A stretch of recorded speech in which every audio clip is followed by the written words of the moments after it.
Today, what we're going to be talking about is boundaries in a different way. And I'm going to be explaining an acronym that I've made up called the STRAW method that I think can just guide you in simplifying your approach to understanding your reasons for the boundaries that you establish and the purpose that you're going to give to those boundaries. You'll see what it can look like to actually set boundaries with love and not guilt.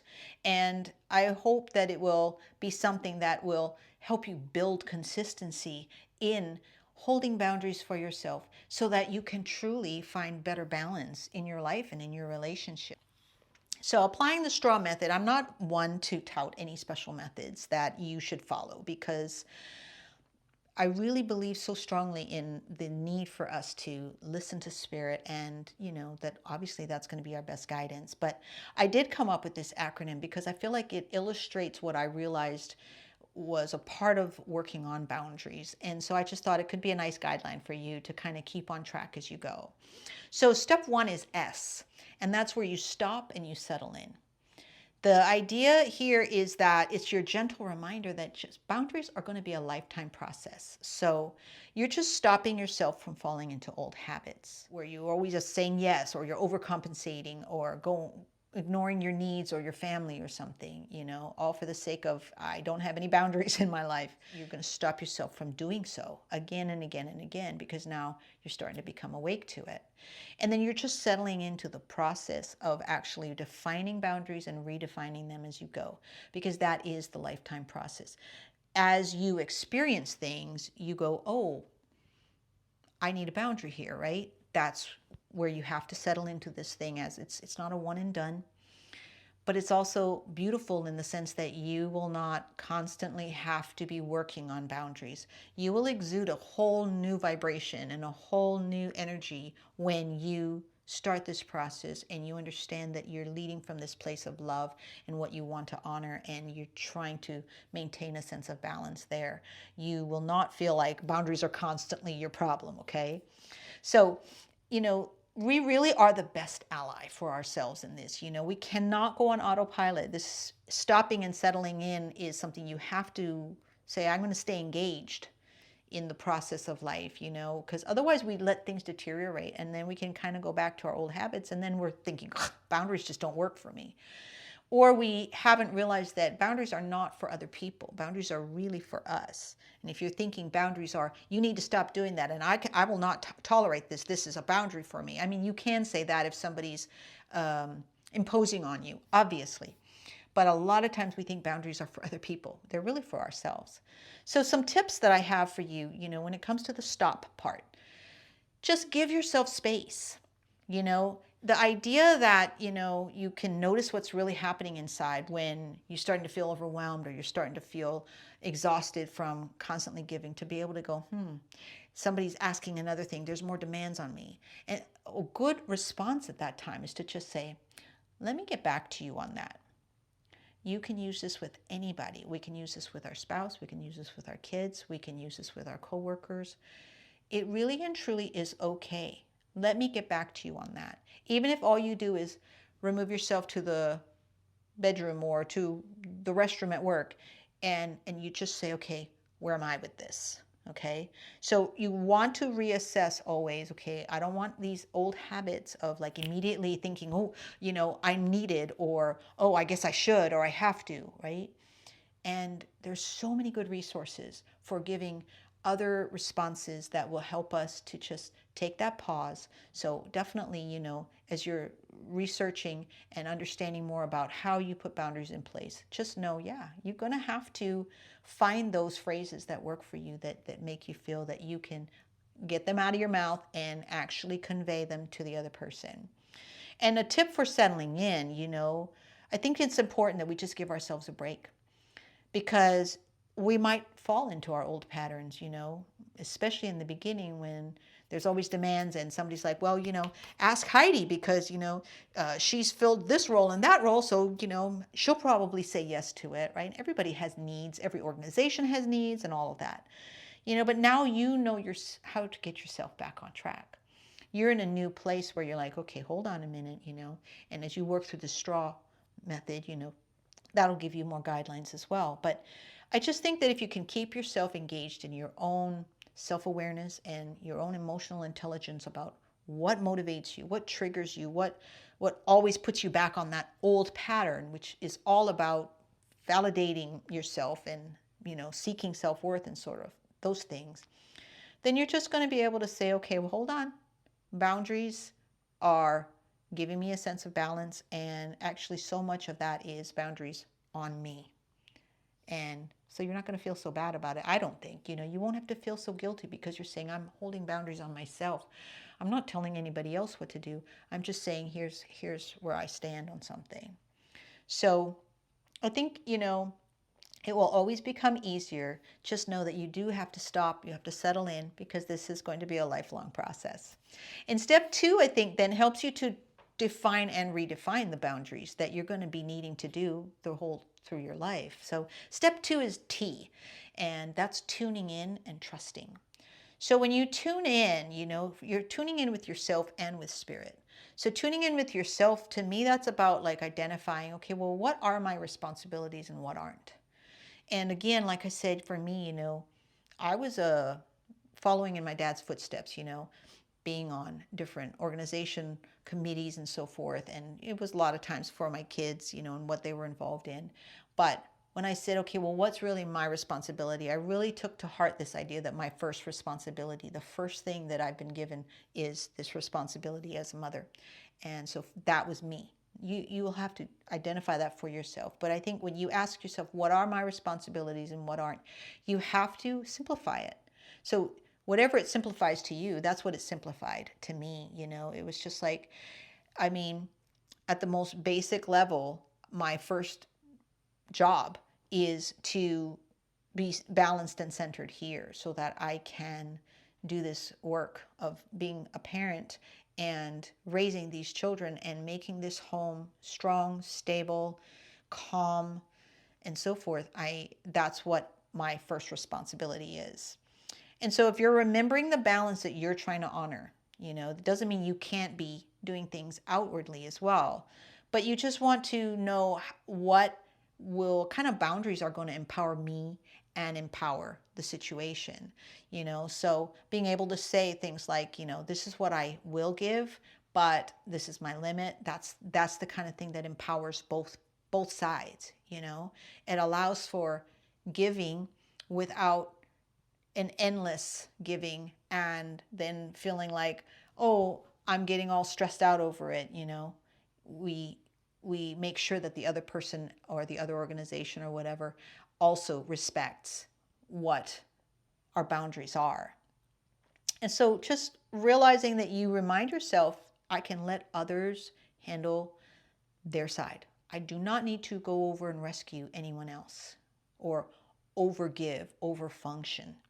That started with my family. I had to understand that in my own home, but then I also had to understand that in the things that I was involved in outside.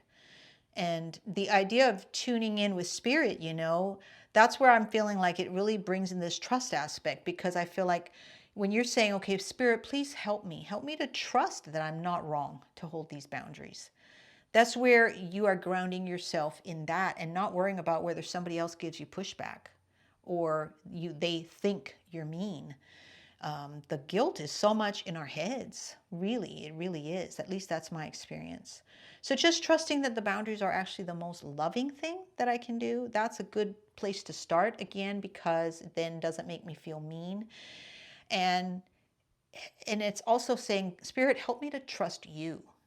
Help me to trust you that you are supporting me in maintaining balance and in seeking this balance. Because you know what's going to happen? As a result, you're going to stop stealing opportunities from other people. And what do I mean by that?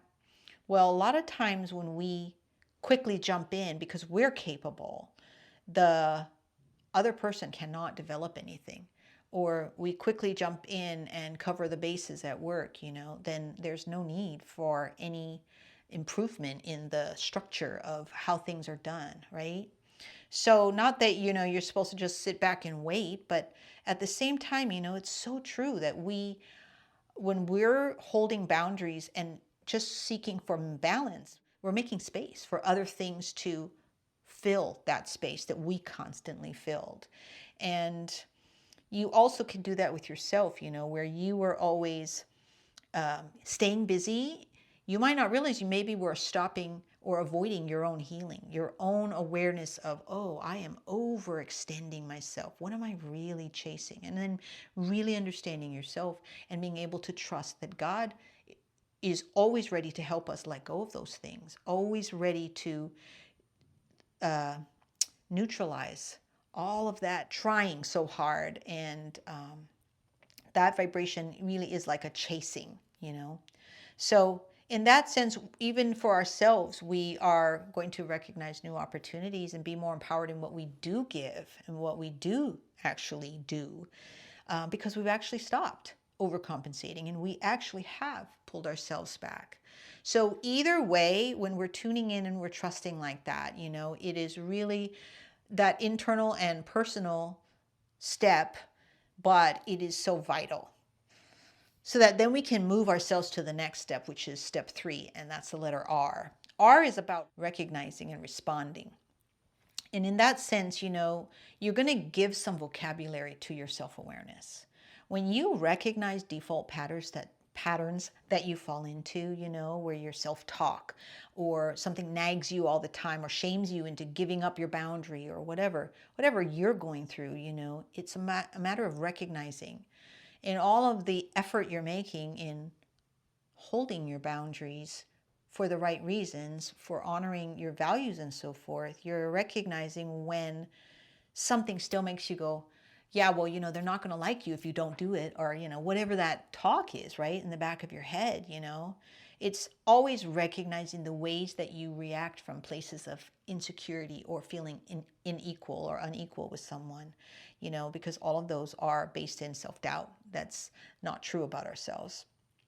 And then once recognizing these things, you commit to responding differently, where you're just asking yourself this question as you start committing to boundaries, where you're like, okay, well, what is the most loving choice for everyone involved, including me? You're always thinking, well, how can I make it all work for everybody? But almost always, if we're having trouble with boundaries, it's because we haven't said, okay, but let's make sure that I don't completely forget that I'm just a human being, and I have to include myself in this equation. Okay, so just asking yourself that and then saying, Spirit, please help me to notice any negative self-talk, any shame spirals, things that flare up when I decide to hold boundaries, because then I can, by recognizing it, I can do something about it. And I want to respond differently. So just please help me to find a balance that's sustainable for me. And that way I won't react from this insecurity or a sense of inequality with others anymore. And as you figure out what your inner critic is saying, you are recognizing that. And when you recognize that, it actually neutralizes the impact it has on you. You actually will respond differently, because vibrationally you are no longer removing yourself from the equation. You're including yourself. You're like, oh, all of that negative self-talk is a reminder to me that, wait a minute, there's not the right equality between all that I think I'm supposed to do and making sure that I'm centered here. And so for me, one of my recognitions was, one day I noticed I would always adapt myself in situations, social things. And I'd be like, oh, we're having a nice time and I'm enjoying myself. And then it'd be like, well, why don't you stay for dinner? I'll cook for you, and I'd hope that my neighbor or whoever it was, and their kids that were having a play date with us, would want to stay. And it was like a validation for me, to be honest with you. But, then I would be overtired, and in the maybe end of the night, I might blow up with impatience when I'm putting my kids to bed or something. And it's so good that I recognized that about myself. I never needed a boundary with other people as much as I needed the boundary with myself that said, okay, hold on.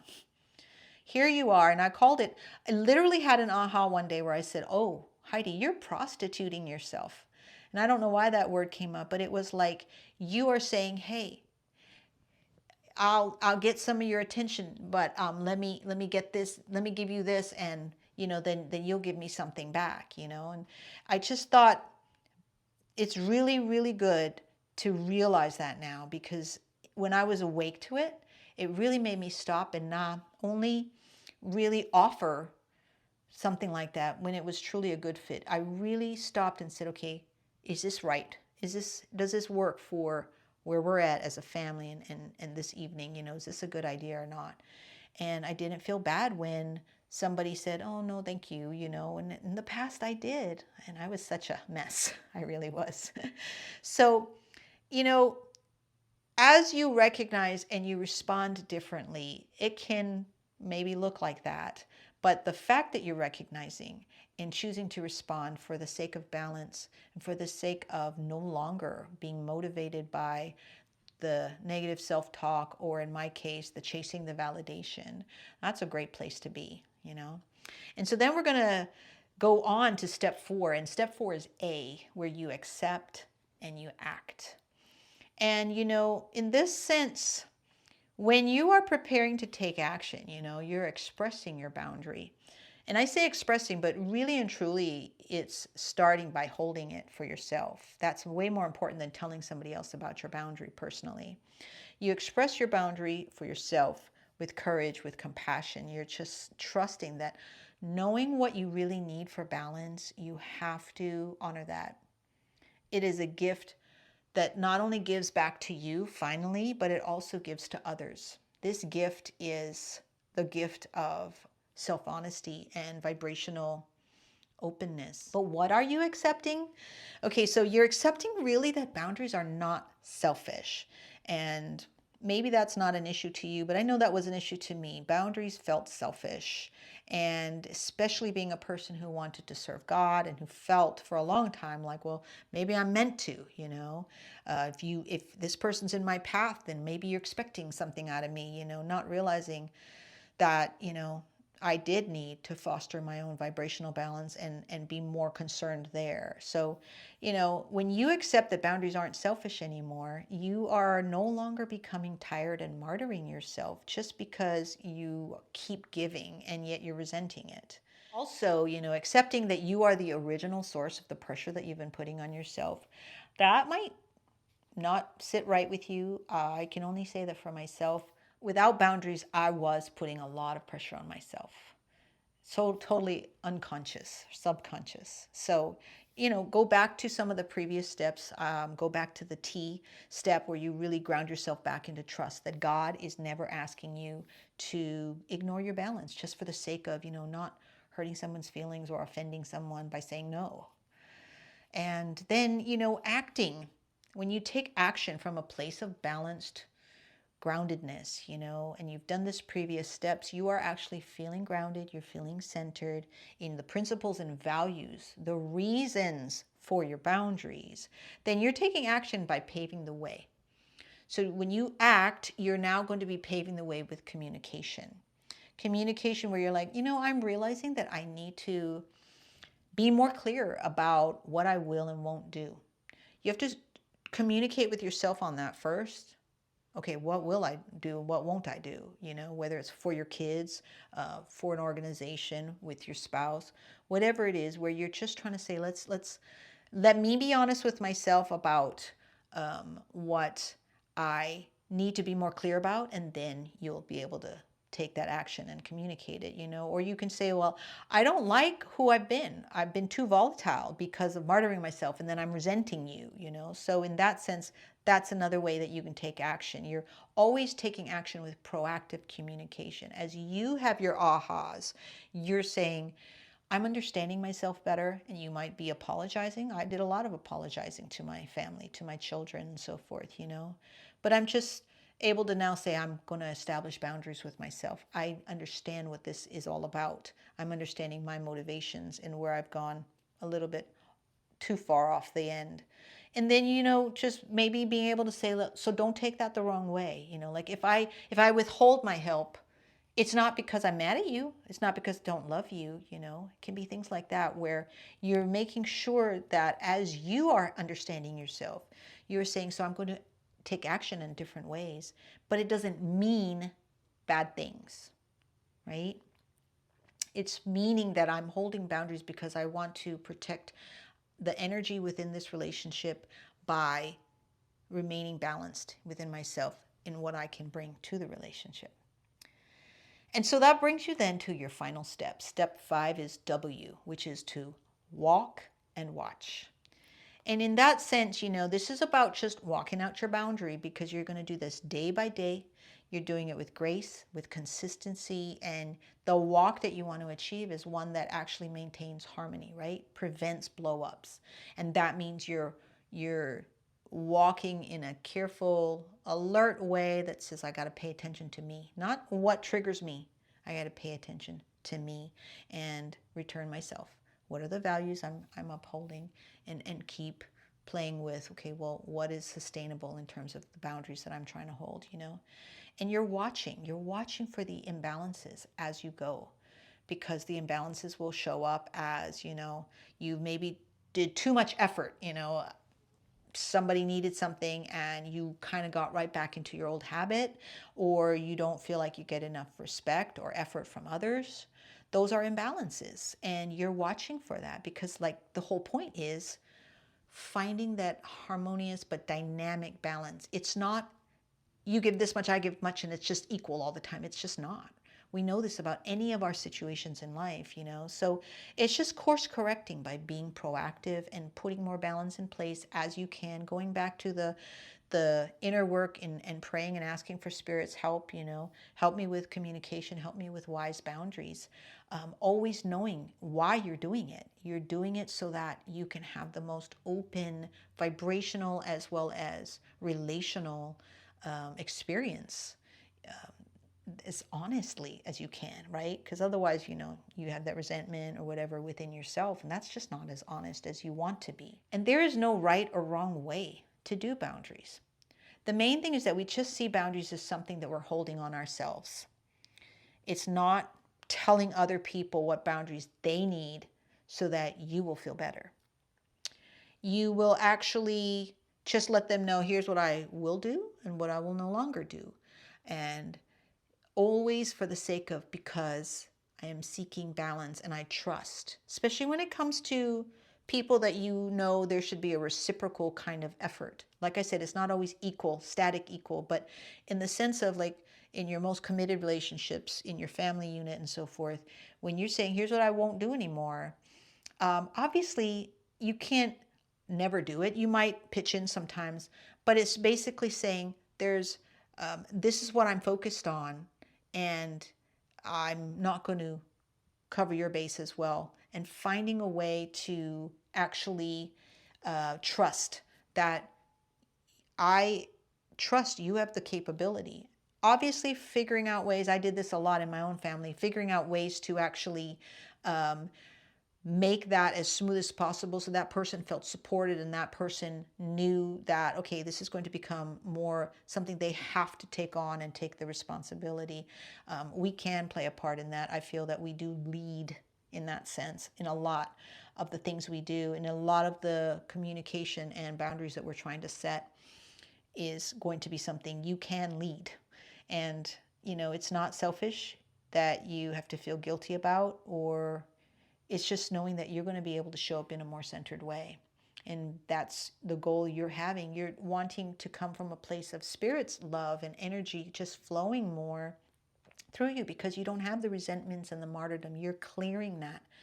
I think that's the most important work we do. And that's why at the Balance Journey, I'm always really advocating for including Spirit in the process, making it very personal, and understanding that if you can simplify it to this idea of just this internal sense of balance and the dynamic balance in the mind, heart, and spirit circuit of, okay, how am I doing? You're going to know, because you're going to know how you're thinking, you're going to know how you're feeling, and that's going to kind of keep giving you the feedback. Okay, what am I still needing in the balance and the boundaries and the communication? And we're always going to be supported there. That's my experience. So that's going to help you. This whole straw method, I think, can help you to kind of methodically work yourself through anything in mind, heart, and spirit as you make this a lifelong journey of having boundaries and staying alert to the dynamics in life and finding your way to make a sustainable balance, right? And One more thing that I think you'll do is you're going to ask yourself, well, now, how does setting boundaries reflect my spiritual beliefs? And when you're doing that, you're just using those answers to support you in holding boundaries without the guilt. Because I think when we take it to that higher level, we're saying, I don't have to worry about what's happening in people's egos being bruised by my choices or something, as much as I'm trying to uphold and honor what I feel I'm led to do in keeping this balance in life, And so for me, setting boundaries and how it reflects my spiritual belief, balance is like trusting God that I only need to worry about maintaining my personal balance.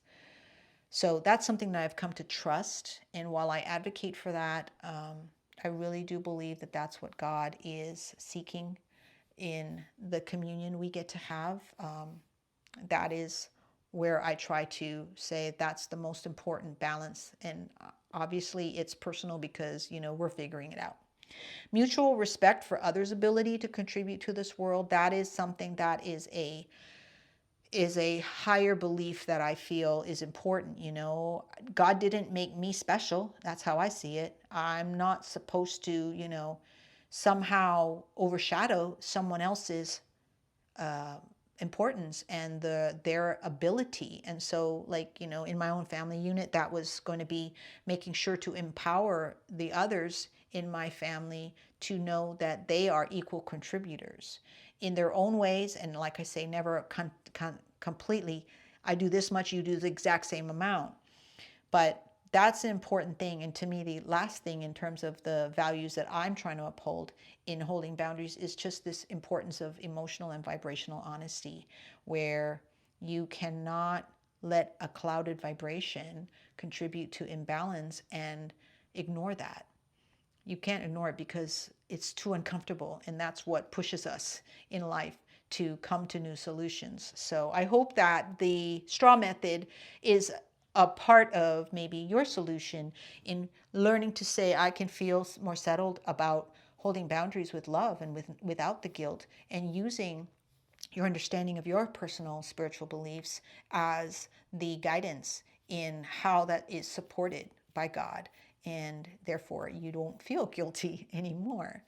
So, walk yourself through this process. We don't have to be the mean person to maintain our boundaries. We have to just know, okay, it's about balance, and it's about staying in this place of choosing love for myself as much as I care about everyone else. And when I say choosing love for myself, it's not selfish, because yourself is the mind, heart, spirit circuit. So it means you are choosing love for God.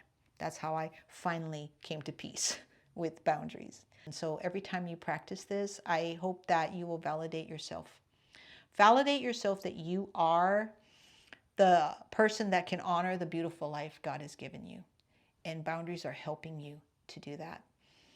Build balance in your journey and know that you have got this.